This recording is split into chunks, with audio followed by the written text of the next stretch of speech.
ऐसे कोई लोग तो नहीं जिनको ये टॉपिक पढ़ा हुआ हो कि स्वतंत्रता सेनानी वाला मैंने पढ़ा दिया हो किसी क्लास में? नहीं पढ़ा हुआ? पढ़ना है सब? हाँ, B3 में तो रवाना हो। फिर इधर क्या काम है B3 वालों को? B3 वालों को पढ़ा हुआ है तो आप पधार सकते हो घर पे, पर बैठना आपको फिर भी क्या काम है? वैसे भी घर पे जाके तुम्हारे। सही है। लो, अपने स्वतंत्रता सेनानी पढ़ेंगे। और वाह वाह, मैं भावनाएं समझ पा रहा हूं आपकी। ठीक है। आज वाली जो हम क्लास पढ़ेंगे ना, इसमें से 2 सवाल आएंगे। कितने सवाल आएंगे? इसलिए अभी साथ साथ में याद करना। ऐसा नहीं हो कि घर पे इस बर्डन को लेके जाओ, यहीं के यहीं याद हो जानी चाहिए। ठीक है, तो थोड़ा सा क्लास में ध्यान देना। अपने राजस्थान में किसान आंदोलन किसी व्यक्ति ने यदि शुरू किए थे तो उस व्यक्ति को हम किस नाम से जानते हैं? विजय सिंह पथिक। राजस्थान में किसान आंदोलनों का अगुवा, राजस्थान में किसान आंदोलनों का प्रणेता। इस बार एसआई वालों ने भी पूछा था, और किसान आंदोलन पढ़ते हैं तब हम इस व्यक्ति का खूब नाम पढ़ते हैं, जो विजय सिंह पथिक है, जिन्होंने बिजोलिया वाला किया था, वही बाद में बेगू वाले के अंदर थे, वही बाद में आपके बूंदी वाले में थे। सब किसान आंदोलनों में यदि किसी का नाम था तो वो कौन थे? पर विजय सिंह जी का वास्तव में नाम विजय सिंह नहीं था, उनका वास्तव में नाम था भूप सिंह। वास्तव में नाम क्या था? भूप सिंह नाम हुआ करता था। अच्छा, भारत में एक बहुत बड़े क्रांतिकारी हुए थे, रास बिहारी बोस। क्रांतिकारी कौन हुए थे? रास बिहारी बोस। तो विजय सिंह का वास्तव में नाम था भूप सिंह। और यूपी में एक जगह पड़ती है बुलंदशहर। यूपी में जगह कौन सी है? उस बुलंदशहर जो कस्बा है उसके पास में कोई गांव पड़ता है गुठावली। कौन सा गांव है? वहां पर जन्म हुआ था। तो वास्तविक नाम क्या था और जन्म कहां पर हुआ था? गुठावली कहां पर पड़ता है? बुलंदशहर। कहां पे पड़ता है? बुलंद। एक भारत के बहुत बड़े क्रांतिकारी हुए जिसका नाम क्या था? रास बिहारी बोस। रास बिहारी बोस एक प्लानिंग कर रहे थे कि क्यों ना पूरे भारत में एक साथ क्रांति की जाए, पूरे भारत के अंदर एक साथ क्रांति कर दी जाए। वास्तव में ये प्लानिंग रास बिहारी बोस भी नहीं कर रहे थे, ये प्लानिंग कर रहे थे अमेरिका में रहने वाले इंडियंस। कौन कर रहे थे? वे इंडियंस जो कहां पर रहते थे? अमेरिका रहा करते थे। अमेरिका में रहने वाले इंडियन वहां पर एक अखबार निकाला करते थे, जिस अखबार का नाम था गदर। अखबार का नाम क्या था? गदर नाम का एक अखबार निकालते थे। 1 नवंबर 1913 से निकालना शुरू किया था। गदर अखबार कब निकालना शुरू किया था? 1 नवंबर 1913। कहां से? अमेरिका। अमेरिका में एक शहर पड़ता है सैन फ्रांसिस्को। कौन सा शहर आपका? सैन फ्रांसिस्को से एक अखबार निकलता था, अखबार का नाम था गदर। कब निकलना शुरू हुआ था? 1 नवंबर 1900। मुझे कई बार लगता है हम सिविल सेवा वालों के लिए 1 नवंबर की डेट थोड़ी वरदान सी है। हम पढ़ते हैं कि 1 नवंबर 1858 को महारानी विक्टोरिया ने अपना घोषणा पत्र जारी किया था, और जब कहा गया कि ईस्ट इंडिया कंपनी का राज समाप्त किया जाता है, भारत में क्राउन का राज आता है, और मैं महारानी विक्टोरिया तुम्हारी मम्मी हूं, तुम सारे मेरी संतान। एग्जैक्टली उसने यही कहा था, मैं तुम्हारी माता के समान और तुम मेरी क्या हो? संतान। हमने भी खूब लंबे लंबे नारे लगाए थे कि हाँ महारानी जिंदा रहे, महारानी लिव लॉन्ग। तो वो भी घोषणा कब की गई थी? 1 नवंबर 1858। गदर अखबार यदि किसी दिन शुरू हुआ था तो वो तारीख कौन सी है? 1 नवंबर 1913। राजस्थान का इंटीग्रेशन कंप्लीट हुआ था 1 नवंबर 1956। राजस्थान भारत का सबसे बड़ा राज्य बन गया था 1 नवंबर 2000। 1 नवंबर 2000 को भारत सबसे बड़ा राज्य बना, क्योंकि इस दिन मध्य प्रदेश से भारत का सबसे बड़ा राज्य कौन सा बना? राजस्थान। क्योंकि इस दिन मध्य प्रदेश से क्या अलग हो गया था? छत्तीसगढ़। 1 नवंबर 1956 को राजस्थान का इंटीग्रेशन कंप्लीट। 1 नवंबर 1913 को गदर समाचार पत्र निकलना शुरू हुआ। 1 नवंबर 1858 को महारानी विक्टोरिया ने अपनी डिक्लेरेशन की थी, घोषणा जारी की थी। कौन सा अखबार था? क्या मतलब होता है गदर का?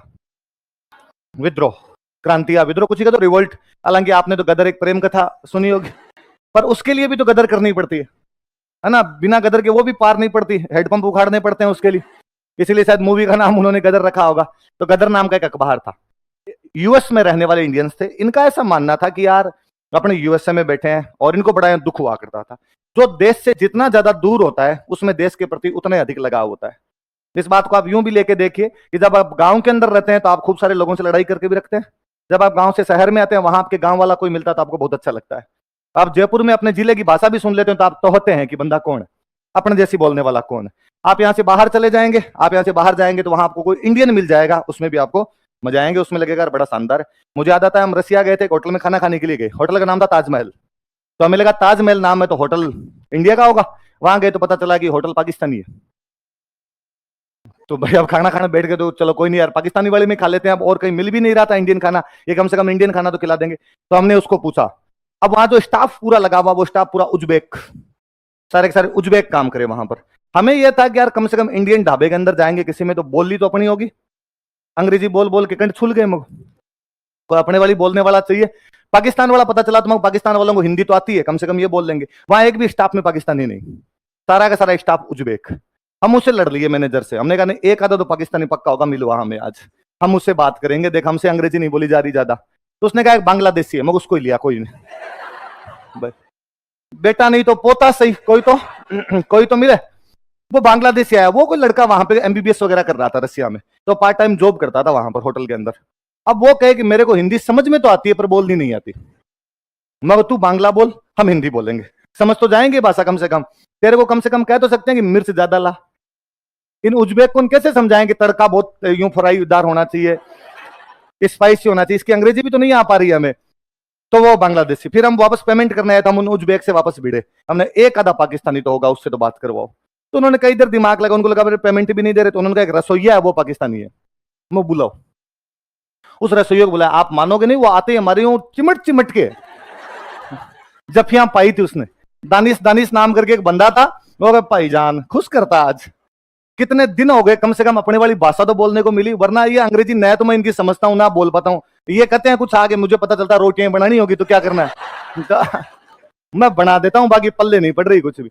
वैसे जो यूएस में अपने इंडियन रहा करते थे उनमें ये बहुत ज्यादा भावना थी, और उनको लगता था कि हमारा भारत देश गुलाम है और हमें हमारे भारत देश को क्या करवाना चाहिए, आजाद।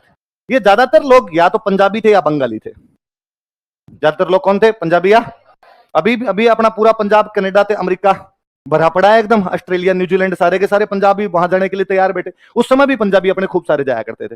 तो पंजाबियों ने वहां पर एक संगठन बनाया अपना, युगांतर आश्रम। कौन सा संगठन था, और युगांतर आश्रम वाले सारे पंजाब आए, और उनका पंजाब जाएंगे और पंजाब में जाके अपने पूरे भारत के अंदर आंदोलन कर देंगे। अपने पंजाबी भाई, जब हम इतने तंग है अमेरिका में बैठकर, तो पंजाब में बैठा हुआ पंजाबी भाई कितना ज्यादा तंग होगा, और वो बहुत ज्यादा तंग होगा। उसको जाके अपने कहेंगे कि तू भी हमारे साथ क्रांति कर, हम सब मिलकर क्रांति करेंगे और अंग्रेजों का राज भारत से क्या कर देंगे, समाप्त। बड़े सपने पाल के वो इंडिया के अंदर यहां पर आए। यहां पर आए अपने जो पंजाबी भाई थे उनको उन्होंने कहा कि क्या तुम अंग्रेजों से परेशान हो, उन्होंने कहा ना। का अंग्रेज हमारे देश का शोषण करें, उनका नहीं, तो अंग्रेज तुम पे जुल्म करें। अरे मूर्ख, ये भले हैं बापड़े गोरे, तब ढंग से बैठ के दोनों टाइम की रोटी खाने लगे हैं, वरना पंजाब अंग्रेजों के आने से पहले इतना त्रस्त था जिसकी कोई हद नहीं थी। चलता कभी कोई तैमूर, कभी कोई गजनवी, कभी कोई गोरी, कभी कोई नादिर शाह, कभी कोई अहमद शाह, चलता हमला कर जाया करता था, सब कुछ छीन लिया करता था। अंग्रेजों के आने के बाद में शांति व्यवस्था स्थापित हुई है, इस चक्कर में दो टाइम की रोटी ढंग से खाते हैं, जो कमाई है वो अपने पास में रहती है। वरना अहमद शाह अब्दाली ने पंजाब पर इतने अटैक किए थे कि पंजाब में लोग कहा करते थे कि खादा पीदा लई दा, बाकी अहमद शाहीदा, कि जो खा लिया पी लिया वो आपका है, बाकी तो अहमद शाह ले ही जाएगा, बाकी आपके पास में क्या छोड़ेगा। तो अपने पंजाब वालों ने कहा हम कोई क्रांति नहीं करेंगे। इनके सपनों को बड़ा यूं ठेस पहुंची, इन्होंने कहा नहीं हम क्रांति करेंगे, और इन्होंने अपना नेता बना लिया रास बिहारी बोस। नेता किसको बना लिया, और कहा पूरे भारत में क्रांति की जाएगी, और वो क्रांति का दिन होगा 21 फरवरी 1915। वो दिन कौन सा होगा, 21 फरवरी 1915। पूरे भारत में एक साथ क्रांति करेंगे हम।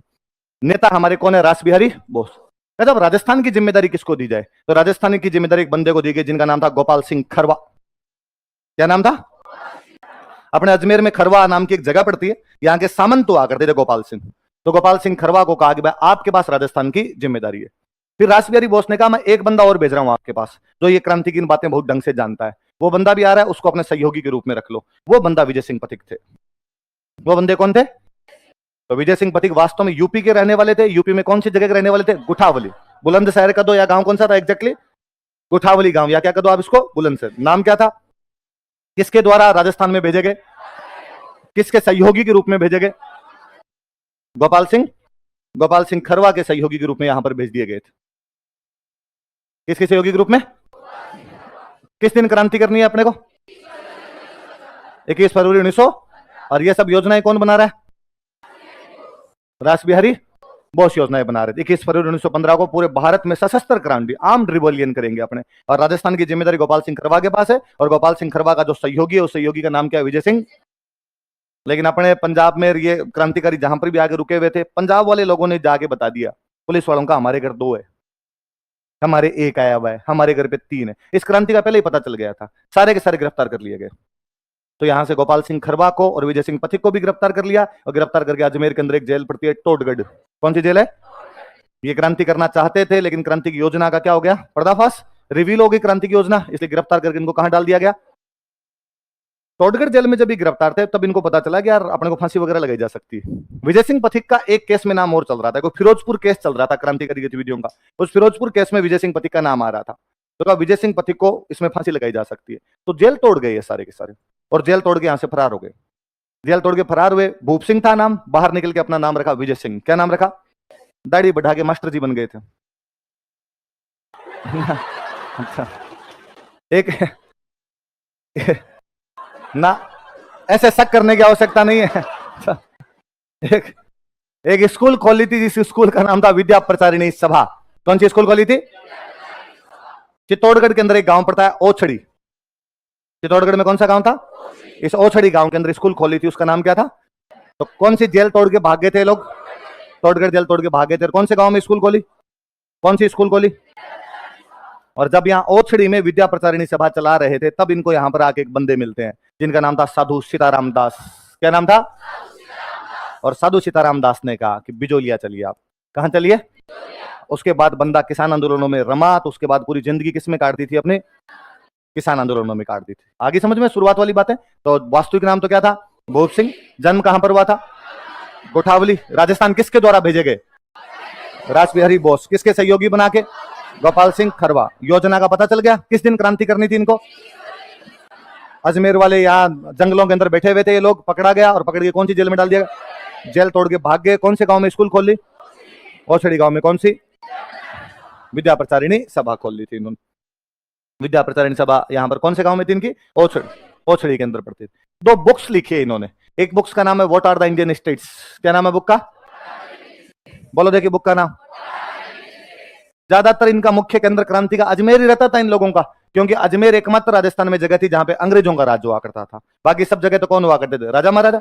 राजा महाराजाओं वाले राज्य में क्रांति करना इतना संभव नहीं था, अंग्रेजों वाले में शांतिपूर्ण तरीके से आंदोलन किए जा सकते थे। अजमेर मुख्य केंद्र रहा था। तो एक किताब और लिखी हुई इनकी, कौन सी है, रियासतों की नेतागिरी करते हैं।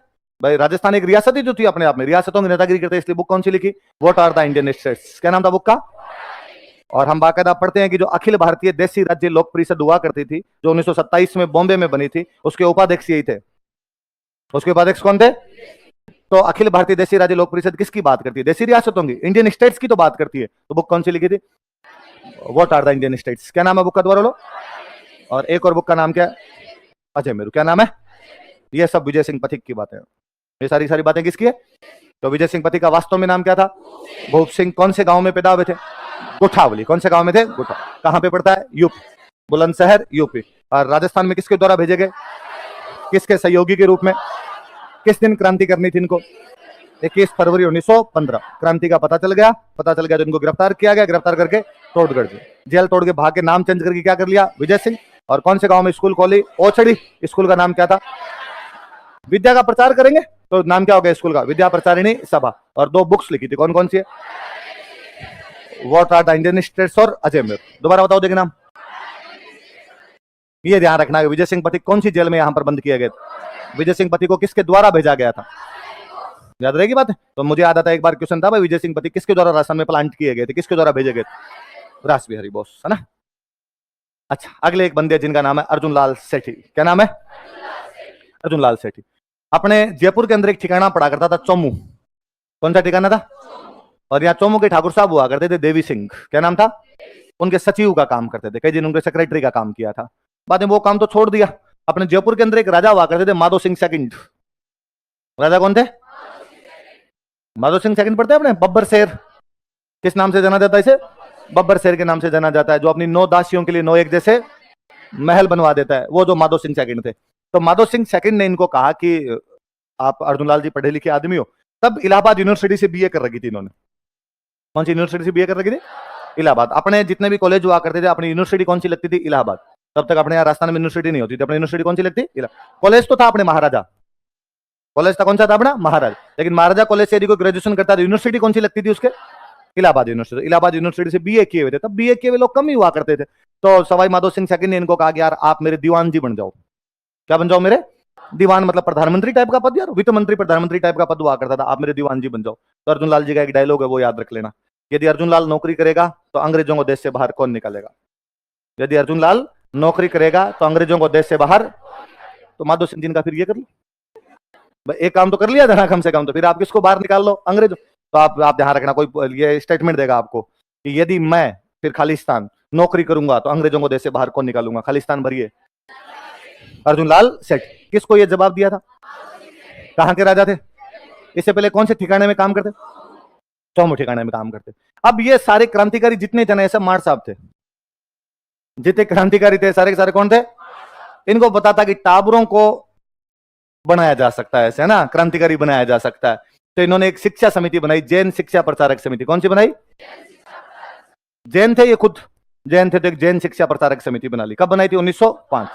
पहले अजमेर में रुद्र बनाते, पर बाद में इनका मेन सेंटर जयपुर ही हो गया था। पर इससे भी ज्यादा याद रखना, इन्होंने एक स्कूल खोल लिया था, वर्धमान विद्यालय। कौन सा खोल लिया था? 1907-8 के पास में। तो कई बार जगह 7 भी लिखा था अपने बुक्स वगैरह में, 7 में ही खुला था। पर मैं पुराने पेपर्स देख रखा था आरपीएससी के, तो पुराने पेपर में आरपीएससी ने सवाल 2-3 बार पूछा है, सन नहीं पूछा उन्होंने ये पूछा कि 1908 में वर्धमान विद्यालय किसने स्थापित किया था? अर्जुनलाल सेठी। फिर उन्होंने पूछा अर्जुनलाल सेठी ने 1908 में किसकी स्थापना की थी? वर्धमान विद्यालय। तो वो कहीं सन तो नहीं पूछ रहे कि वर्धमान विद्यालय कब स्थापित किया गया था, पर क्वेश्चन में तो बाकायदा वो खुद ही 1908 लिख रहे हैं। थोड़ा ध्यान रखा जाए अपने, तो 7 भी आ जाए तो भी कोई गुना नहीं है, 8 नहीं है ऑप्शन तो अपने क्या कर लिया जाए? 7। और ये 8 दे रखा हो तो अपने क्या मान लिया जाए? 8 मान लिया जाए, है ना। क्योंकि स्टूडेंट के ये भगवान जाने कैसे एक बात आती है, वो इस मामले में हमेशा पढ़ा रहता है 7 है 8 है 67 है 68 है, तो क्या हो जाएगा यदि 67 या 68 में से कुछ हो जाएगा तो ध्यान रख लेना थोड़ा। तो कौन सा स्कूल बनाया था? ये क्रांतिकारियों की पाठशाला थी। किसकी पाठशाला थी? क्या तैयार किए जाते यहां पे? तो ये मस्ती की पाठशाला नहीं थी। किसकी पाठशाला थी? क्या नाम था? यहां पे लड़के आते, उनको तैयार करते, बाद में उनको भेजते कहां का? बम फेंकने। बम फेंकने के लिए तैयार किए जाते थे। कौन से विद्यालय में? वर्धमान। किसका नाम था? महावीर स्वामी। किसका नाम था? एक व्यक्ति जिसने पूरी जिंदगी शांति का पाठ पढ़ाया, एक व्यक्ति इसने पूरी जिंदगी शांति का पाठ पढ़ा है, उसके नाम पर खोली गई स्कूल में क्रांति की बातें हुआ करती थी। तो नाम किसका? शांति का। बात किसकी? तो बाहर से किसी को पता भी नहीं चले कि यार अंदर क्या कर रहे हैं क्या नहीं कर रहे हैं। नाम क्या है? वर्धमान विद्यालय। काम क्या है? क्रांति करना। तो किसने बनाई थी स्कूल? अर्जुनलाल सेठी। इतने ये रासबिहारी बोस और ये सब लोग मिले हुए थे। भारत की राजधानी चेंज की जा रही थी। 1911 तक भारत की राजधानी हुआ करती थी आपके कलकत्ता। कौन सी थी? 1912 में राजधानी को ला रहे थे दिल्ली। कहां पे ला रहे थे? लॉर्ड हार्डिंग सेकंड भारत का गवर्नर जनरल हुआ करता था, और लॉर्ड हार्डिंग सेकंड के जुलूस पर बम फेंका जाता है रासबिहारी बोस के नेतृत्व में। किसके नेतृत्व में? और उस मुकदमे को हम किस नाम से जानते हैं? कहते हैं उसमें अर्जुनलाल जी भी शामिल थे। और जो योजना वगैरह जो भी बनाई गई थी उसमें नाम किसका था? क्योंकि उस बम फेंकने वालों में 2 बंदे ये थे आपके, जोरावर सिंह बारठ और आपके प्रताप सिंह बारठ। कौन कौन 2 थे? ये दोनों इसी पाठशाला में पढ़ के गए थे। ये दोनों वर्धमान विद्यालय के क्या थे? स्टूडेंट थे। तो जब इनके खिलाफ मुकदमा चला तो पता चला कि मार्ट साहब कौन है इनके, मार्ट साहब को लाओ। तो पता चला मार्ट साहब कौन है? अर्जुनलाल। तो कोई पूछेगा भाई दिल्ली षड्यंत्र मुकदमे में किसका नाम था या कौन जुड़े हुए थे? नहीं जुड़े हुए थे। तो कौन जुड़े हुए थे? उसमें तो इनका नाम सा आया था, ज्यादा गिरफ्तार वगैरह उसके अंदर नहीं हुए थे। यूं था भाई इनकी भी भूमिका है, रोल है इनका। फिर कहा कि साहब क्रांतियां बिना पैसे के नहीं होती, क्रांतियों के लिए पैसे की आवश्यकता पड़ती है। तो बिहार में एक जगह पड़ती है निमेज। कौन सी जगह? या आजकल तो इसको शायद बोलते हैं आरा। क्या बोलते हैं? बीच में एक मूवी आई थी आरा की अनारकली, बीच में एक स्वरा भास्कर की एक मूवी थी आरा की अनारकली। तो आरा, आरा नाम जगह है। 1857 की क्रांति के जो जमींदार थे आपके कुंवर सिंह, जगदीशपुर वाले कुंवर सिंह थे, तो आरा के थे, यहीं के जमींदार हुआ करते थे। तो निमेज या आरा, यहां पे कोई एक जैन बाबा रहते थे। कौन रहा करते थे? जैन बाबा। ये जैन बाबा रहा करते थे। अर्जुनलाल जी को पता चला कि जैन बाबा के पास पैसे हैं, इसके कमरे के अंदर क्या रखे हुए? एक दिन सल्टा दिया उनको। तो निमेज कांड है ये। कौन सा कांड है? क्रांतिकारियों ने धन लूटने के लिए एक जैन महंत को मार दिया था। एक क्रांतिकारी को फांसी हुई थी इसमें, मोतीचंद को। किसको फांसी हुई थी? विष्णुदत्त को इसमें हुआ था काला पानी। विष्णुदत्त को क्या हुआ? 2 बंदे फरार हुए थे, जोरावर सिंह और जयचंद। कौन कौन 2 बंदे फरार हुए? 2 बंदे सरकार के गवाह बन गए थे, माणिकचंद और शिवनर। इन्होंने बताया था कि हाँ हम गए थे, हमने ये कांड किया था। बताने वाले तो कौन कौन थे? माणिकचंद और शिवनर। इनके तो 2-4 तड़े पड़े, तो इन्होंने बता दिया कि हाँ साहब हम गए थे, हमने जाके सल्टाया था बाबे को, हमें लगा था पैसे मिलेंगे, पर मिले कुछ ही नहीं। इनको मिला कुछ ही नहीं था। भारत के क्रांतिकारियों ने जहां पर भी इस प्रकार की कोई बात की, उनको वहां से कुछ ही नहीं मिला। जब भी कभी धनवन लूटने के लिए, हथियार वगैरह लूटने के लिए गए, इनके निशाने कभी सटीक लग ही नहीं पाए। या तो इनको सूचना ढंग से नहीं मिलती थी, या वहां से ला पाने में, धन ला पाने में कभी भी ये लोग कामयाब है नहीं। तो कौन कौन दो आदमी सरकारी गवाह बन गए थे? माणिक चंद और शिवनारायण। क्या नाम दोबारा बोलो? ये दोनों तो कौन है? कौन से कांड में? निमेज कांड का एक और नाम कहां पे पड़ता है? कब की घटना है? फांसी किसको दी गई? काले पानी की सजा, फांसी तो किसको? मोतीचंद। और काला पानी, दो बंदे फरार हो गए थे अपने जोरावर सिंह, ये अपने वाले जोरावर सिंह बारेट है। तो जोरावर सिंह फरार हो गए थे, कौन हो गया था? जे दोनों जे तो क्या हो गए थे? फरार। तो जे कौन कौन है? दोनों जोरावर सिंह और जयचंद। क्या क्या नाम है? जोरावर सिंह और जयचंद। मोतीचंद को फांसी है, जयचंद फरार है, माणक चंद गवाह है। तीन चंद है इनके अंदर। मोतीचंद है, उसको तो क्या है? फांसी। जयचंद क्या है? फरार। माणक चंद क्या है? सरकारी गवाह। फिर एक एक नाम और याद करने हैं कि मोतीचंद को फांसी, तो साथ में और कौन था? विष्णुदत्त। उनको क्या हुआ था? इधर जोरावर सिंह क्या हो गए थे अपने? फरार। और एक साथ में और बंदा कौन है? शिव। 6 बंदों के नाम अभी देखो, देखो वापस नाम याद करो, मन ही मन याद करो, मन ही मन करना है, बोलो मत।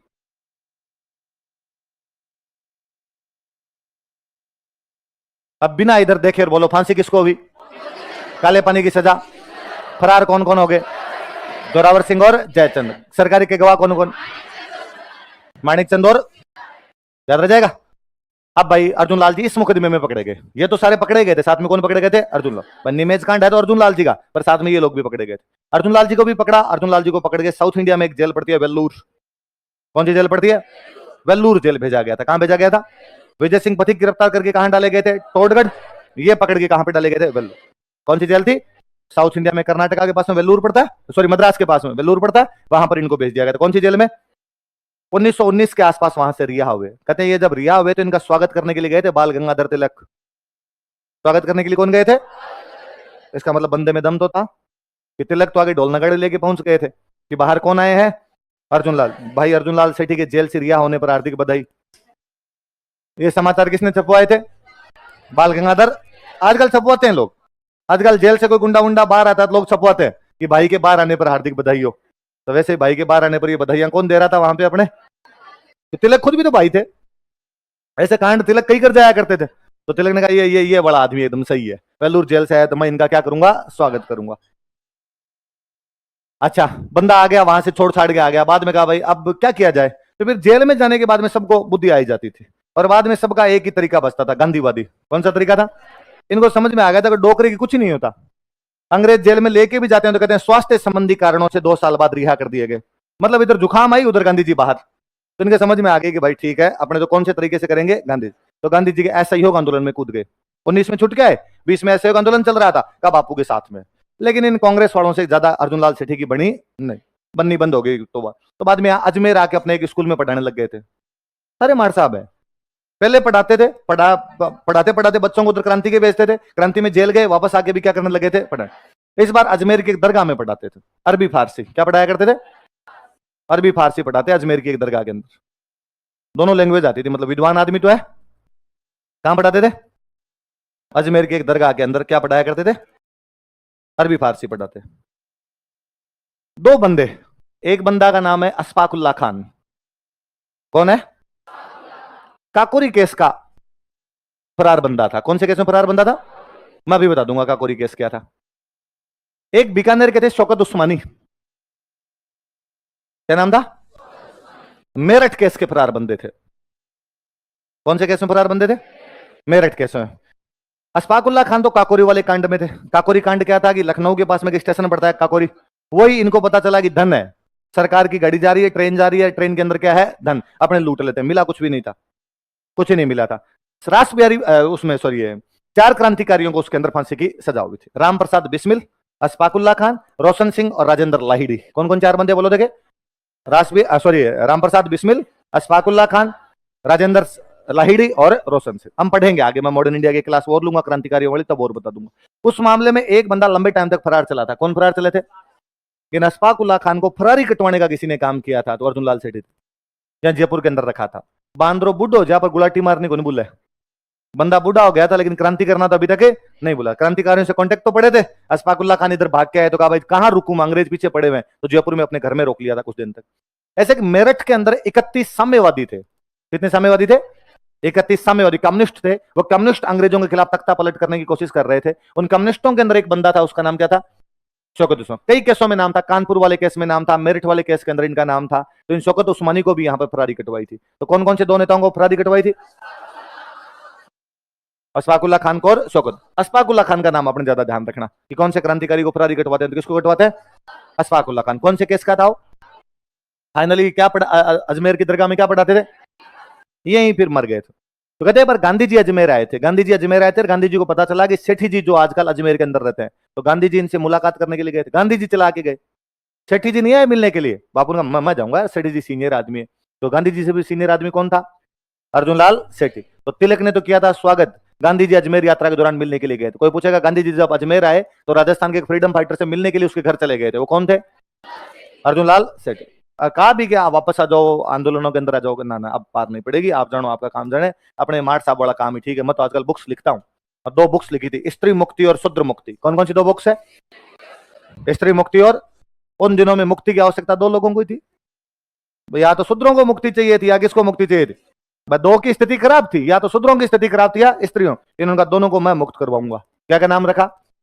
स्त्री मुक्ति और शूद्र मुक्ति। 3 नाटक लिखे थे, मदन पराजय, महेंद्र कुमार और पार्श्वय यज्ञ। नाम बोलो देखे, कुमार और पार्श्वय। ये सवाल पूछा हुआ एक बार। महेंद्र कुमार, मदन पराजय, पार्श्वय यज्ञ आदि नाटक किसके द्वारा लिखे गए? अर्जुन लाल सेठी। नाम बोलो, दोबारा बोलो। मदन पराजय, महेंद्र कुमार, पार्श्वय यज्ञ। दोबारा बोलो देखे, कुमार। 2 बुक्स कौन कौन सी है? स्त्री मुक्ति और 3 नाटक कौन कौन से हैं? मदन पराजय, महेंद्र कुमार। फिर फाइनल ये अजमेर में मर गए थे। सबसे बुरा तो ये हुआ, मरा तब ये नहीं पता चला हिंदू है कि मुसलमान है। थे जैन, दोनों ही नहीं थे, ना हिंदू थे ना जैनों वाले तरीके से मान लो, थोड़ा हिंदू मान लो, पर दरगाह में अरबी फारसी पढ़ाते, लोगों को लगा यार कोई मौलवी साहब ही रहे होंगे, तो लास्ट में दफना दिए गए थे। तो पूछे कि कौन से स्वतंत्रता सेनानी को उनके मरने के बाद में दफना दिया गया था, तो वो कौन थे? अर्जुन लाल सेठी। कहां की दरगाह में अरबी फारसी पढ़ाते थे? कौन कौन सी 2 किताबें लिखी थी यहां बैठ के? स्त्री मुक्ति और शूद्र मुक्ति नाम की 2 किताबें लिखी। अच्छा, विजय सिंह पथिक का वास्तव में नाम क्या था बताओ देखो? भूप सिंह। कौन से गांव में पैदा हुए थे? गुठावली। कहां पे पड़ता है? कहां पे? बुलंदशहर। किसके द्वारा राजस्थान में भेजे गए? किसके सहयोगी के रूप में? कब क्रांति करनी थी? कौन सी पकड़ के कौन सी जेल में बंद किए गए? बाद में यहां से निकल के कौन से गांव चले गए? ओछड़ी। ओछड़ी में क्या चलाते थे? विद्या प्रचारिणी सभा। 2 बुक्स लिखी थी, what are the Indian states, Ajay Meru. दोबारा बोलो बुक्स के नाम, what are the Indian states और अजय मेरू। अर्जुन लाल जी सेठी कौन से एक ठिकाने में काम करते? और जब सवाई माधो सिंह सेठी ने कहा कि दीवान बन जाओ, तो क्या कहा? अर्जुन लाल नौकरी करेगा तो अंग्रेजों को देश से बाहर। फिर एक शिक्षा समिति इन्होंने भी बना ली थी, कौन सी? जैन शिक्षा प्रचारक समिति। क्या बनाई थी? जैन शिक्षा ये याद नहीं करना आपने, विद्यालय का नाम याद करना है, वर्धमान विद्यालय। कौन सा बनाया था? और वर्धमान विद्यालय क्या काम करता था? क्रांतिकारियों की पाठशाला। बम फेंकने वाले कौन से केस में नाम था इनका? दिल्ली। कौन से में नाम था? दिल्ली। और बिहार वाले कौन से केस में नाम था? निमेज। कौन से केस में नाम था? निमेज केस के अंदर। निमेज केस में इनको गिरफ्तार करके कौन सी जेल भेजा गया था? वेल्लूर। कौन सी जेल में? उसमें फांसी किसको भी थी? मोती चंद। काले पानी की सजा? विष्णुदत्त। फरार कौन कौन हो गए थे? जोरावर सिंह और जयचंद। सरकारी गवाह कौन कौन बन गए? माणिक चंद और लक्ष्मण। जेल कौन सी जेल भेजा गया था इनको? वहां से वापस आए, ढोल नगाड़े किसने बजाए? किसने? बाद में कहां के रहने लगे थे? अजमेर। और अजमेर में कौन आए तब उनसे मिलने के? कौन कौन से 2 क्रांतिकारियों को फरारी कटवाई थी? अशफाकुल्ला खान और शौकत उस्मानी। नाम बोलो देखे, क्या क्या नाम थे? अशफाकुल्ला खान और इन दोनों को क्या कटवाई थी? किसने? और अजमेर में यहां दरगाह में अरबी फारसी पढ़ाते। 2 बुक्स लिखी थी इन्होंने, स्त्री मुक्ति, शूद्र मुक्ति। दोबारा नाम बोलो। और 3 नाटक लिखे थे, मदन पराजय, महेंद्र कुमार, पार्श्वय। दोबारा बोलो देखे, मदन पराजय, महेंद्र कुमार।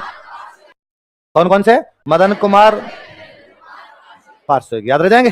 चलो, ये कौन से क्रांतिकारी हो गए? अर्जुन लाल। अच्छा, विजय सिंह पति की बुक्स के नाम बोलो देखे, what are the Indian states नाम। चलो, अगले एक क्रांतिकारी आप देख रहे हैं, केसरी सिंह बारट। क्या नाम था? डोगरा शकल से क्रांतिकारी लगता है, क्रांतिकारी जैसे लगते हैं एकदम। अच्छा, आपने भीलवाड़ा के अंदर एक गांव पड़ता था, देवपुरा खेड़ा। कौन सा गांव था? तो इनका जन्म कहां पर हुआ था? विजय सिंह पति का जन्म कहां हुआ? गुठावली। गुठावली कहां पड़ता है? यूपी। और इनका कहां पर हुआ था? शाहपुरा रियासत लगती थी। कौन सी रियासत थी ये? शाहपुरा रियासत। अब जिला कौन सा लगने लगे आपने? भीलवाड़ा। कौन सा जिला? शाहपुरा के थे तो शाहपुरा तो मेवाड़ का पार्टी हुआ करता था शाहपुरा एक प्रकार से। तो दो रियासतों में काम किया था इन्होंने। कौन कौन सी दो रियासतों में? मेवाड़ और कोटा। कौन कौन सी दो रियासतों में काम किया? उन दिनों एक भारत के बहुत बड़े स्वतंत्रता सेनानी हुए थे, श्यामजी कृष्ण वर्मा। क्या नाम था? अच्छा, ये जब मेवाड़ में काम करते थे उन दिनों मेवाड़ के महाराणा थे फतेह सिंह। मेवाड़ महाराणा कौन थे? फतेह सिंह जी खुद एकदम यूं उस टाइप के आदमी थे, मतलब अंग्रेज विरोधी भावनाएं रखने वाले आदमी थे। कहते हैं अंग्रेज तब एक वो दिया करते थे, एक मेडल दिया करते थे, ग्रैंड कमांडर ऑफ इंडिया, एक उपाधि देते। कौन सी दिया करते थे? GCI। कौन सी देते थे? GC, grand commander of India. तो फतेह सिंह जी को एक बार अंग्रेजों ने कहा कि हम आपको GCI देंगे। GCI बहुत बड़ा अवार्ड होता था और राजा महाराजा चाहते थे कि यार अंग्रेज हमें क्या दे दे? GCI दे दे। तो वो मेडल मिलता है, यहाँ लगा लो।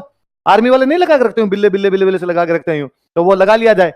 तो इनको कहा कि भाई आप वो इस प्रकार का मेडल दिया। तो फतेह सिंह ने मना कर दिया था कि ना ना, ये चपरासी लगाते हैं, ऐसे बिल्ले लगाने का काम चपरासियों का होता है, मैं महाराणा हूं, मेरे से ऐसा नहीं लगाया जाए। उसके कहने का मतलब था भाई तुम अंग्रेजों के जो भी मेडल है वो मेरे को चपरासी को दो तो भले, तो मेरे को तुम मेडल वेडल नहीं दे सकते। तो फतेह सिंह उस टाइप की भावना रखने वाले आदमी भी थे, तो उनके सामने थोड़ी ठीक बना करती थी। किसकी? केसरी सिंह भारत। तो इन्होंने कहा साहब अपना कोई ढंग का आदमी लाया जाए अपनी रियासत के अंदर। तो एक ढंग के आदमी को लेके आए थे, जिनका नाम क्या था? श्यामजी कृष्ण वर्मा। क्या नाम था? श्यामजी कृष्ण वर्मा। बहुत बड़ा नाम हुआ है बाद में। श्यामजी कृष्ण वर्मा कई दिन तक अपने बड़ौदा रियासत में काम किया था, कुछ दिनों तक अपने मेवाड़ काम किया था, फिर लंदन चले गए थे। कहां चले गए थे? और लंदन जाके वहां क्रांतिकारियों का एक बहुत बड़ा संगठन बनाया था इन्होंने, इंडिया हाउस। क्या बना दिया था? इंडिया हाउस नाम का संगठन बना दिया था। तो अब कोई पूछेगा आपसे कि लंदन में इंडिया हाउस बनाने वाले श्यामजी कृष्ण वर्मा राजस्थान की कौन सी रियासत में काम करके गए थे? मेवाड़। कौन सी रियासत में? ऐसा वो किसके कहने पर आए थे? केसरी सिंह भारत। किसके कहने पे? ये कौन से महाराणा के टाइम की बात है? फतेह सिंह। कौन से महाराणा के टाइम की बात? फतेह सिंह के टाइम की बात। इतने में आपके 1903 में हम मॉडर्न इंडिया पढ़ रहे थे, हमने पढ़ा था एक अपने गवर्नर जनरल था करजन। कौन सा था? और हमने पढ़ा था कि उसने दिल्ली दरबार लगाया था। पढ़ाई थी मैंने बात शायद कि उसने किसका आयोजन किया था? दिल्ली दरबार का आयोजन किया और कहा कि भाई जितने भी राजा महाराजा है वो सारे आओ और उन राजाओं को इनाम देंगे। हम क्या देंगे? इनाम देंगे। तो सबको लेटर भेजो। तो मेवाड़ महाराणा फतेह सिंह जा रहे थे, सारे राजा जा रहे हैं तो दिल्ली दरबार के अंदर भाग लेंगे। उन दिनों अलवर में एक महाराजा हुआ करते थे, जय सिंह। अलवर महाराजा कौन थे? उनको बड़ा बुरा लगा, उनको लगा यार और कोई जा सकता है, मेवाड़ का राणा कैसे जा सकता है? राजस्थान का सबसे बड़ा राजा मेवाड़ का राणा है। इस मेवाड़ के राणा को बुलाने के लिए कि मेवाड़ का राणा एक बार दिल्ली आ जाए, दिल्ली वालों ने अपनी फौजें भेजी थी।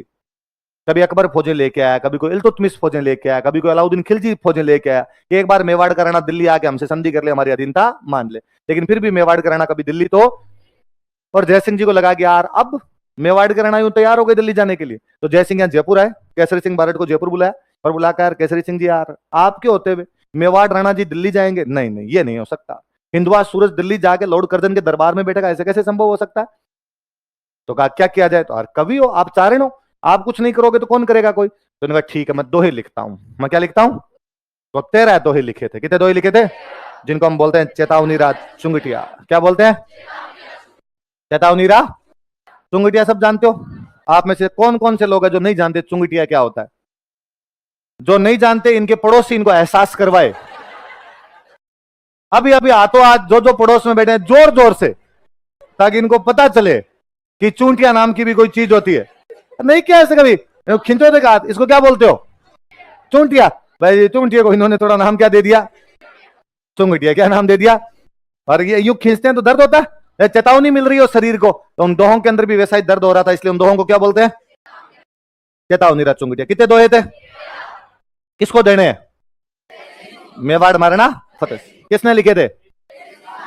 केसरी सिंह। और एक बंदे को दिए गए कि आप जाके देखे हो, गोपाल सिंह खरवा। किसको दिए गए? गोपाल सिंह खरवा कहा कि आप जाके देखे हो। गोपाल सिंह खरवा यहां से चित्तौड़ पहुंचे कि साहब देने हैं, तब तक पता चला कि चित्तौड़ से ट्रेन रवाना हो गई। चित्तौड़ से दिल्ली ट्रेन जाया करती थी, वो चित्तौड़ से रवाना हो गई। गोपाल सिंह खरवा ने एक बंदा भेजा फटाफट अगले स्टेशन पे पहुंचने से पहले फिर वहां पर ये फतेह सिंह जी को दिए जाए। वहां पे फतेह सिंह जी को 13 दोहे मिले, जिनके अंदर वास्तव में क्या दी हुई थी? चेतावनी। तो क्या कहलाते हैं वो चेतावनी रा? घन घलिया गमसाण राणा सदा रहो निडर, कोई देखता फरमान हलचल किम फतमल हुए। कितने बड़े बड़े युद्ध हुए थे, लेकिन मेवाड़ के राणा उनमें भी अविचल अटल बने रहे, कभी डरे नहीं, हिले नहीं, दिल्ली वालों की अधीनता स्वीकार नहीं की। और हे फतेह सिंह, लॉर्ड कर्जन की तरफ से एक लेटर आया कि केवल दिल्ली दरबार में भाग लेने के लिए आ रहा है, तुम्हारे पैरों में हलचल मची हुई है, तुम यूं दौड़े दौड़े वहां पर जा रहे हो, ऐसी क्या आन पड़ी कि इतना दौड़ते हुए तुम्हें जाना पड़ रहा है? और फतेह सिंह का मूड ऑफ हो गया, फतेह सिंह नहीं जाएंगे अब, चैन खिंचो रहे इसकी और ट्रेन में ये रुकेंगे। फिर कोई साथ में था, उसने कहा राणा जी चैन तो क्यों खिंचो, दिल्ली चल लेते हैं, शॉपिंग कर आएंगे और नहीं तो दिल्ली गया डोकरा, मतलब और चिढ़ाया अंग्रेजों को ढंग से। एक तो भाई यहीं पे आप रह जाओ का तो पेट दर्द होने लग गया, तो नहीं आ पाया, दिल्ली गया, वहां दिल्ली में 3 दिन की शॉपिंग, दरबार में नहीं गया, वहां से वापस आ गए थे सीधे सीधे। तो मेवाड़ महाराणा को दिल्ली दरबार में जाने से रोका था यदि किसी आदमी, तो कौन थे? केसरी सिंह बारट। और फिर तो फतेह सिंह जी उस बात का इतना यूं वो मान गए थे कि 1911 में जब दोबारा दिल्ली दरबार लगा था तो उन्होंने कहा वो चुंगटी लाओ और वापस पढ़ लेता हूं एक बार एक बार और पढ़ लेता हूं मैं, इस बार भी मैं नहीं जाऊंगा। एक बार ये सवाल था कि 1903 और 1911 के दिल्ली दरबार में भाग नहीं लेने वाले राजस्थान के राजा का क्या नाम था? मेवाड़ महाराणा फतेह सिंह। क्या नाम था? तो अंग्रेज मेवाड़ महाराणा फतेह सिंह तो परेशान तो हो गए थे बहुत ज्यादा। फिर अंग्रेजों ने फाइनली मेवाड़ महाराणा फतेह सिंह के सारे शासन के अधिकार छीन के इनके बेटे को दे दिए थे, भोपाल सिंह को। बेटे कौन थे इनके?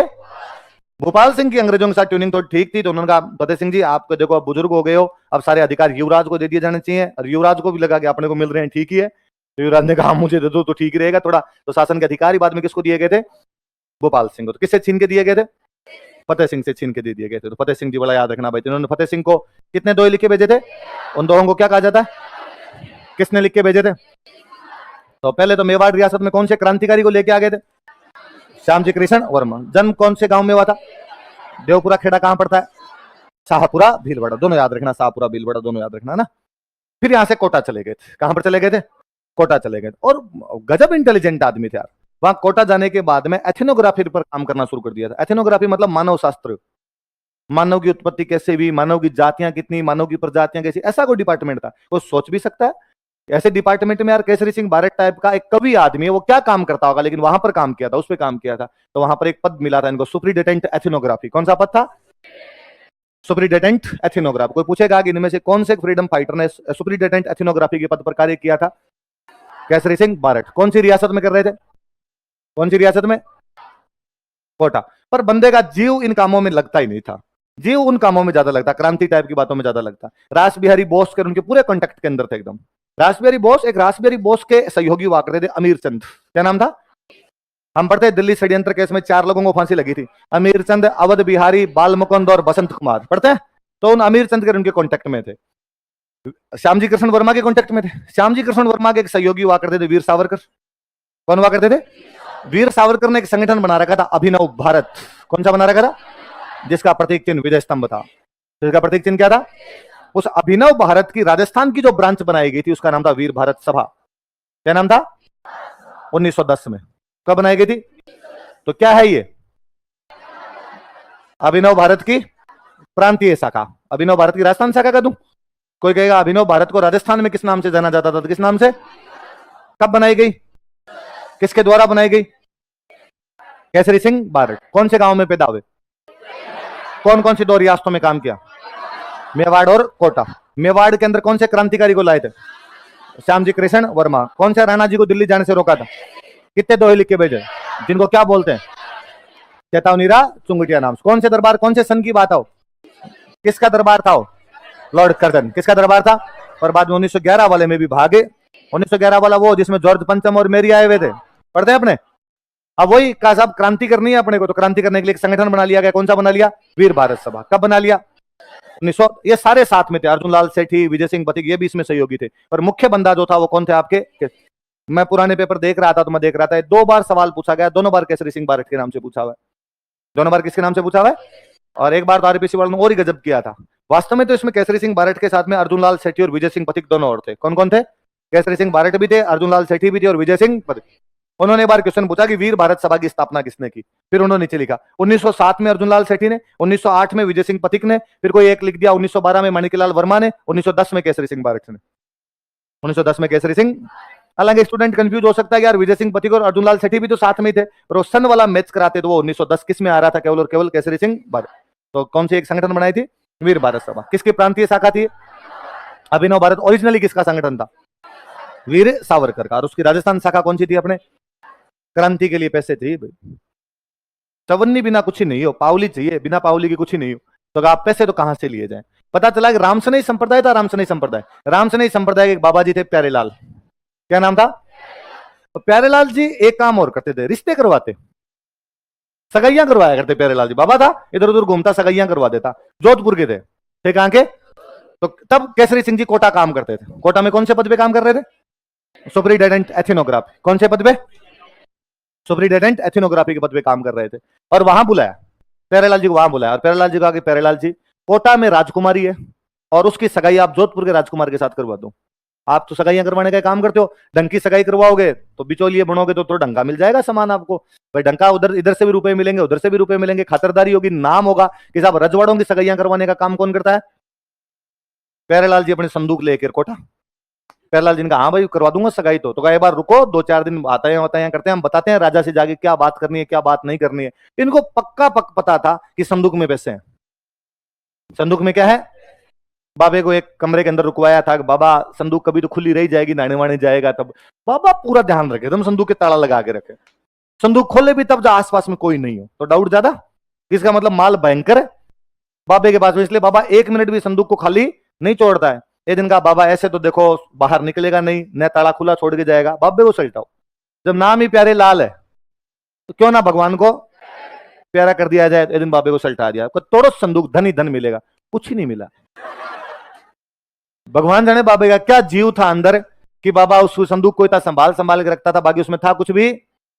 और बाबे की तो अब इनके साथ ये हुआ कि बाबे की लाश को ठिकाने कैसे लगाया जाए। तो बाबे की लाश को कई दिन बाद में ठिकाने लगाया था। तो तब वो मार मूर के किसी घर पे लाश रख के इधर उधर हो आ गए थे। फिर इनके कोई अर्जुन लाल सेठी कोई गिरफ्तार हुए ना, तब कोई लेटर वगैरह पकड़े गए इनके, और उन लेटर के अंदर यूं लिखा हुआ था कि वो आजकल मछलियों को चारा कौन खिला रहा है, मतलब उस लाश को किसके पास पड़ी है, कौन ठिकाने लगाएगा। इस प्रकार इनकी बातें लीक हो गई थी। बातें लीक हो गई तो अंग्रेजों ने पूछा रे कौन सी मछली कौन सा चारा? कहा मछली प्यारे लाल है। तो बाद में इनको गिरफ्तार किया गया वहां से। तो उसके अंदर भी 4 लोग गिरफ्तार हुए थे। कितने लोग गिरफ्तार हुए थे? केसरी सिंह जी खुद तो थे, 3 आदमी और थे, सोमदत्त, रामकरण, हीरालाल। कौन कौन थे बताओ देखे? सोमदत्त लहरी, रामकरण, हीरालाल जालोरी। क्या क्या नाम है दोबारा बोलो देख? क्या क्या नाम है? सोमदत्त, लहरी, रामकरण और एक बंदा सरकारी गवाह बना था इसमें, लक्ष्मीलाल। लक्ष्मीलाल जी का तुम्हें हम लक्ष्मी देंगे, तुम हमारी साइड में आ जाओ। तो लक्ष्मीलाल जी तो क्या बन गए थे? 3 बंदे पकड़े गए थे। कौन? 4 बंदे पकड़े गए टोटल। कौन कौन? केसरी सिंह, सोमदत्त, लहरी, रामकरण और मुझे याद आता है एक बार ये था कि कोटा के महंत प्यारेलाल हत्याकांड में इनमें से कौन सा व्यक्ति शामिल नहीं था? केसरी सिंह, रामकरण, सोमदत्त लहरी, मोहनलाल जालोरी। तो कोई जालोरी देखते कहता यस जालोरी जो था। तो फिर बंदा दिमाग लगाता रामकरण नहीं होगा, फलाना नहीं होगा, जालोरी मोहनलाल नहीं है। जालोरी कौन है? क्या नाम है? तो चारों बंदों के नाम बताओ। केसरी सिंह, रामकरण, सोमदत्त लहरी और हीरालाल। सरकारी गवाह कौन बना था? निमेज वाले केस में कौन कौन थे? फांसी किसको? मोतीचंद को। काले पानी की सजा, वेल्लूर जेल, अर्जुन लाल सेठी फरार, जोरावर सिंह बारट और जयचंद। सरकारी गवाह माणिकचंद और ये क्या हो गए थे उसमें? सरकारी गवाह क्या हो गए थे? मैंने कहा क्या हो गए थे? ऐसे क्या था? आपने कहा फरार। आपको लगा ऐसे तो फरार ही होंगे। क्या होंगे? तो हाथ के इशारों पे नहीं जाना आपने। सुनिए बात पूरी। इसके अंदर कौन कौन सजा पाए? केसरी सिंह, सोमदत्त लहरी, हीरालाल, मोहनलाल नहीं है जालोरी। जालोरी का नाम क्या है? लहरी कौन सा है? क्या नाम है लहरी का?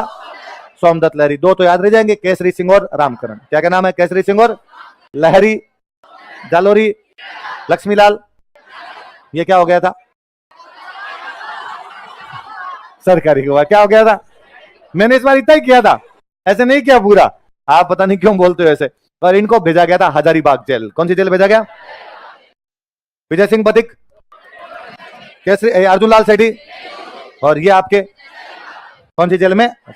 हजारीबाग जेल। 1920 के आसपास में ये भी हजारीबाग जेल से वापस आ गए थे। फिर गांधी जी के चेले बन गए। अंतिम राह गांधी जी में है।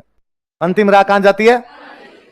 तेरे दिल की सड़क सारी की सारी कहां तक पहुंचती है? उस दिल की सड़क तक, गांधी जी तक पहुंचती है। वर्धा चले गए थे। कहां पे चले गए थे?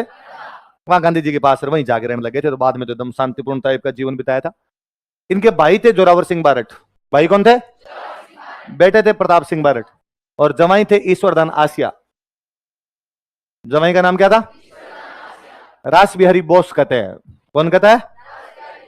रास बिहारी बोस कहता है कि दुनिया में से सैकड़ों उदाहरण रहे होंगे कि जब माता पिता ने अपने पुत्र को देश को निछावर करने के लिए भेज दिया, राजस्थान में तो ऐसे उदाहरण हजारों की संख्या में मिलेंगे, लेकिन एकमात्र उदाहरण केसरी सिंह बारट है जिन्होंने अपने पुत्रों और अपने भाई के साथ अपने दामाद को भी क्रांति के लिए भेज दिया था। दामाद को क्रांति के लिए, बेटी का सुहाग उजाड़ने की सोचना बहुत बड़ी बात होती है ना, इसके लिए कलेजा बहुत बड़ा चाहिए ना अपने आप के अंदर। क्या पता आप पकड़े जाओ और उसके अंदर फांसी लग जाओ। आप अपने बेटे पे विश्वास कर सकते हो, आप अपने भाई पे विश्वास कर सकते हो, पर वो तो दूसरे परिवार का बंदा है, आपके बेटी का सुहाग है। पर ये यदि कोई हिम्मत दिखा गया था तो वो आदमी कौन थे? केसरी सिंह बारट। ऐसा कौन कहते हैं? ये सवाल पूछा हुआ है ना, ये केवल दोस्त दिलाने के लिए कही गई बात नहीं है।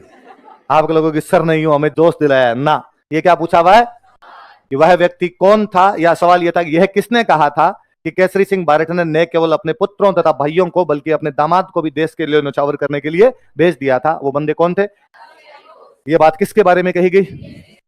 केसरी सिंह बारट। अच्छा, अब केसरी सिंह बारट को हम अक्सर एक क्रांतिकारी के रूप में जानते हैं कि उनका जन्म कौन से गांव में हुआ था? देवपुरा, खेड़ा, 2 रियासतों में काम किया था। मेवाड़ में क्रांतिकारी को ले आए थे। फतेह सिंह जी को 13 दोहे लिख के भेजे। कौन से दरबार में भाग लेने जा रहे थे? 1903 के दिल्ली दरबार में। किसके गवर्नर जनरल के टाइम? Lord Curzon. फिर कोटा चले गए। कोटा में किस पद पे काम किया था? सुपरिटेंडेंट एथिनोग्राफी। एक क्रांतिकारी संगठन बना लिया था, वीर भारत सभा। कब बना दिया था? 1910 में। और उसको वो क्या था? वीर भारत सभा, अभिनव भारत की राजस्थान ब्रांच, अभिनव भारत की राजस्थान। 1912 में एक महंत को मारा था कोटा में, महंत प्यारेलाल हत्याकांड। कहां पे मारा था उसको? कोटा में। कब मारा था? 1912। 4 बंदे गिरफ्तार हुए थे, बताओ। केसरी सिंह, रामकरण, सोमदत्त लहरी, हीरालाल और केसरी सिंह जी कौन सी जेल गए थे? हजारीबाग। कौन सी जेल? झारखंड में जगह पड़ती है हजारीबाग, वहां गए थे। और आने के बाद गांधी जी के पास चले गए। गांधी जी के पास में कहां पे? वर्धा। कहां चले गए थे? इनके भाई का नाम, इनके बेटे का नाम और इनके दामाद का नाम। कौन कहता है कि इन्होंने अपने दामाद को भी नहीं छोड़ा? रास बिहारी और विजय सिंह पथिक को राजस्थान भेजने वाले कौन थे? किसके सहयोगी के रूप में? इसका मतलब सबका कनेक्शन तो है, सब आपस के अंदर जुड़े हुए तो है कहीं ना कहीं। फिर ये जोरावर सिंह बारट और प्रताप सिंह बारट कौन सी स्कूल में पढ़े हुए थे? ईश्वर दाम जी सारे कौन सी? वर्धमान विद्यालय। कौन सी में पढ़े हुए थे? सारे के सारे आपस के अंदर जुड़े हुए। जयपुर में क्रांति का जिम्मा कोई उठाए हुए था तो वो कौन थे? आपके अर्जुनलाल सेठी। अजमेर में उठाया था तो वो थे गोपाल सिंह खरवा। कोटा के अंदर कोई उठाया था तो वो थे केसरी सिंह बारट। वो कौन थे? केसरी सिंह।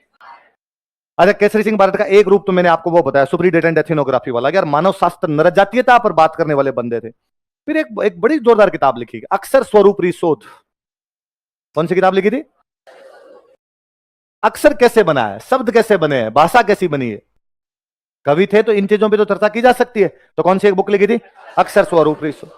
फिर ये किताबें तो अपने खूब लिखी थी। महाराणा प्रताप पे किताब लिखी थी, प्रताप चरित्र। दुर्गादास जी पे किताब लिखी थी, दुर्गादास चरित्र। तो ये किताबें तो इन्होंने से खूब लिखी थी। एक मैं अच्छी किताब और बताना चाहूंगा आपको, मेजेनी, मेजेनी की जीवनी लिखी। क्या लिखी थी? और सुनना देखो, मेजेनी वास्तव में इटली के एक स्वतंत्रता सेनानी थे। मेजेनी कहां के थे? इटली के एक स्वतंत्रता सेनानी हुए थे। मेजेनी की जीवनी लिखी थी मराठी भाषा में वीर सावरकर ने। मराठी भाषा में किसने लिखी थी? उस मराठी भाषा वाली मेजेनी की जीवनी जो कि वीर सावरकर ने लिखी थी, उसका अनुवाद यदि किसी बंदे ने किया था तो वो बंदे कौन थे? केसरी सिंह बारट। कौन थे? किसकी जीवनी का? आपने किस किस पे बुक्स लिखी? प्रताप पे, दुर्गादास, हाड़ी रानी पे, ऐसी तो खूब सारी, सॉरी रूठी रानी पे, प्रताप पे, दुर्गादास पे। और किसकी जीवनी लिखती है? मेजेनी की जीवनी। एक बात और बताऊं मैं बड़ी जोरदार इनकी आपको, उस समय भारत के अंदर अंग्रेजी भाषा चलती थी। कौन सी भाषा चलती? राजा महाराजा अपने बच्चों को एक स्कूल में पढ़ाते, उस स्कूल का नाम था मेयो कॉलेज। क्या नाम था? अपने बच्चों को आगे पढ़ने के लिए भेजते इंग्लैंड। कहां पर भेजते? भाषा कौन सी चल रही थी भारत में? राजा महाराजा के बच्चे कहां पढ़ रहे थे? हायर एजुकेशन के लिए कहां जा रहे थे? इस बंदे ने इन तीनों चीजों का विरोध किया। इन्होंने कहा कि यार अंग्रेजी मत पढ़ाओ, हिंदी पढ़ाओ। अंग्रेजी नहीं पढ़ा, क्या पढ़ाया जाए? हिंदी पढ़ाया जाए। हमारा देश भारत है, भारत की भाषा कौन सी है? हिंदी। इसलिए अपने बच्चों को अंग्रेजी ना पढ़ाकर क्या पढ़ाया जाए? मेयो कॉलेज मत भेजो अपने बच्चों को। तो राजा महाराजा ने कहा भाई फिर हम बच्चों को कहां भेजे हमारे पढ़ने के लिए, तुम अपनी खोल लो। तो एक कॉलेज खोल लिया जाए, क्षत्रिय कॉलेज। कौन सा कॉलेज खोलो? क्षत्रियों के बच्चे पढ़े, इसलिए कॉलेज का नाम क्या रख दिया गया? और आगे पढ़ने के लिए भी इंग्लैंड मत भेजो, जापान भेजो। कहां पर भेजो? राष्ट्रवाद की भावनाएं यदि उस समय कहीं पर अंकुरित हो रही थी तो वो जगह कौन सी थी? जापान नया नया 1905 में रूस को हरा चुका था। 1905 में किसको हरा चुका था? बताया था मैंने मॉडर्न इंडिया के अंदर कि 1905 में रूस को हराता है। रूस को हराना उस समय दुनिया की बहुत बड़ी घटना थी। एक अंग्रेज अधिकारी जिसका मैं नाम भूल रहा हूं इस समय, वो अपनी एक रिपोर्ट के अंदर लिखता है कि बड़े विचित्र बात थी कि भारत के गांव गांव में लोगों को यह बात पता थी कि जापान ने रूस को हरा दिया है। भारत के ठेठ दूर गांव दराज के मोहल्लों के अंदर भी दो बुजुर्ग आदमी बैठकर ऐसी बातें किया करते थे कि जापान ने किसको हरा दिया है। इसका मतलब अंग्रेजों को लगता था कि यार ये राष्ट्रवाद की भावनाएं, जो जापान वाली भावना है, वो भारत के अंदर भी पहुंच रही है। तो राष्ट्रवाद की भावनाएं पहुंच रही है, देख लो आप। और केसरी सिंह बारट कह रहे हैं कि बच्चों को आगे पढ़ने के लिए कहां नहीं भेजा जाए, क्योंकि इंग्लैंड एक साम्राज्यवादी देश है, हम उसके गुलाम है। यदि बच्चे इंग्लैंड जाके पढ़ेंगे तो इंग्लैंड का अच्छा पक्ष पढ़ के आएंगे और उनमें कभी भी राष्ट्रवाद की भावना ये का। यदि जापान पढ़ेंगे जाके तो जापान से क्या सीख के आएंगे, राष्ट्रवाद सीख के आएंगे। तो बच्चों को अंग्रेजी ना पढ़ा के क्या पढ़ाया जाए, बच्चों को मेयो कॉलेज में ना पढ़ा के, उनको इंग्लैंड ना भेज के। वो सिंपल पूछेगा, उच्च शिक्षा के लिए जापान भेजने का प्रस्ताव कौन से स्वतंत्रता सेनानी ने दिया? केसरी सिंह। विजय सिंह पथिक का वास्तविक नाम? उनका जन्म कौन से गांव में हुआ? गुठावली। गुठावली बुलंदशहर यूपी। राजस्थान में किसके द्वारा भेजा गया, किसके सहयोगी के रूप में? किस दिन क्रांति करनी है? 21 फरवरी 1900। पता चल गया पकड़ के कौन सी जेल में? बाद में यहां से फरार हो गए चित्तौड़ का कौन सा गांव? ओछड़ी। कौन सी प्रचारिणी सभा? विद्या प्रचारिणी सभा। दो बुक्स लिखी थी, बताओ। What are the Indian states और अजय मेरू। क्या नाम है? What are the Indian states. और अर्जुन लाल जी सेठी कौन से ठिकाने में काम करते थे? जयपुर के कौन से राजा ने कहा था नौकरी कर लो? सवाई माधो सिंह सेकंड। क्या जवाब दिया उनको? अर्जुन लाल नौकरी करेगा तो अंग्रेजों को देश से बाहर कौन निकाला? वैसा मैं नौकरी करने लग जाऊंगा तो बाद में। और बाद में हम पढ़ रहे थे, उसके बाद पढ़ रहे थे कि उनका नाम एक तो दिल्ली वाले मुकदमे में आया था, कौन सा? अच्छा, पहले तो एक अपने 1908 में कौन सी पाठशाला खोल ली? वर्धमान। और वो किसकी पाठशाला थी? क्रांति। लड़कों को तैयार करके यहां से भेजते थे, और दिल्ली वाले केस में जो भी लड़के भेजे गए वो सारे इनके थे। ये जोरावर सिंह और जयचंद्र जीते थे, सारे के सारे इनकी स्कूल के अंदर ही पढ़े हुए थे। तो दिल्ली षड्यंत्र मुकदमा